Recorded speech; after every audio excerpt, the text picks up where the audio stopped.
A, spoilers ahead. And 2, this video is probably going to be 50% me just happy that a Medideck was finally here! Cue title scene!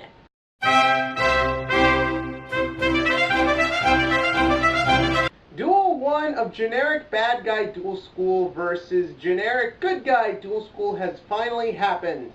As it is Yugioh versus guy who looks like Shaddles but is using Constellars. And to be perfectly honest, when this episode started, I was really excited. Even though Arc 5 has been a mixed bag for the most part, I really was happy to see a Medideck come into play. Then I got worried because I've seen this sort of happen before. We saw Armed Dragons in GX, which I remember back then was kind of meta. I remember for a while plants were meta during 5Ds. There was fish for a little while in Zale.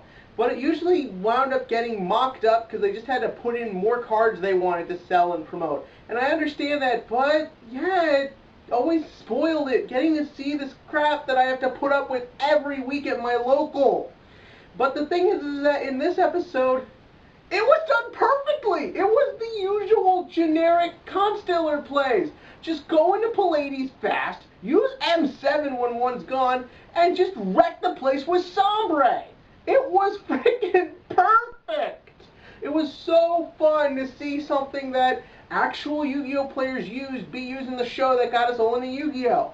And it was great to see it be done pretty accurately. Granted, I would have liked it if we saw this guy use maybe some traps, some maybe more generic spells. I would have liked to have seen MST at some point. I'm still hoping we see D-Prison at one point in the anime. But honestly, I can't complain much. This duel was great. Yugioh's plays made sense. With the situation he was in made sense. He did what he had to do, what we're all stuck doing against Constellars.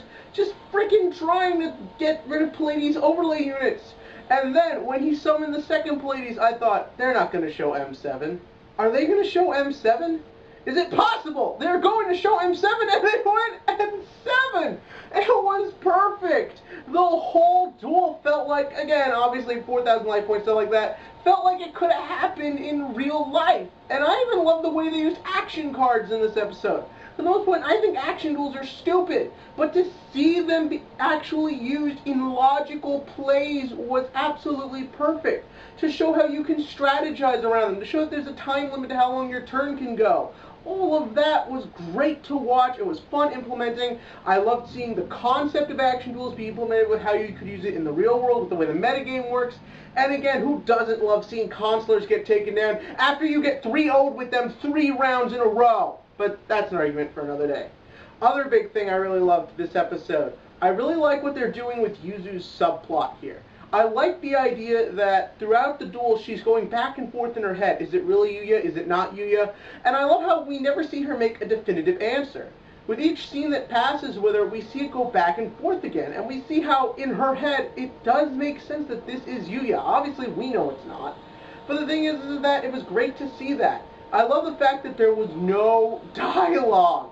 I know it's going to sound crazy to some people, but believe it or not, a lot of great scenes in anime and American animated series, and even the live action stuff, gets ruined by bad dialogue.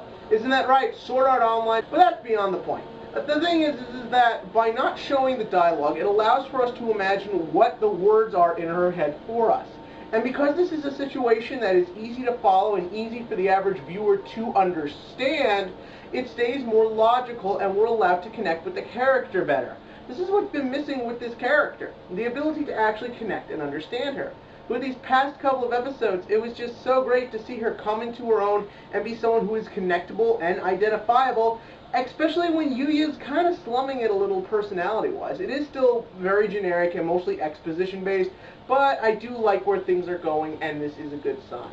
And what do you think is a good sign? In the comment section below, tell me your favorite part of this episode, and tell me whatever Medideck you'd like to see get used. Rather it's Madolches, hats, which isn't technically 1 archetype, but 3, just meant to wreck my day. But that's beyond the point. And as always, click to like and click to subscribe, because it is fun to watch Medidecks die!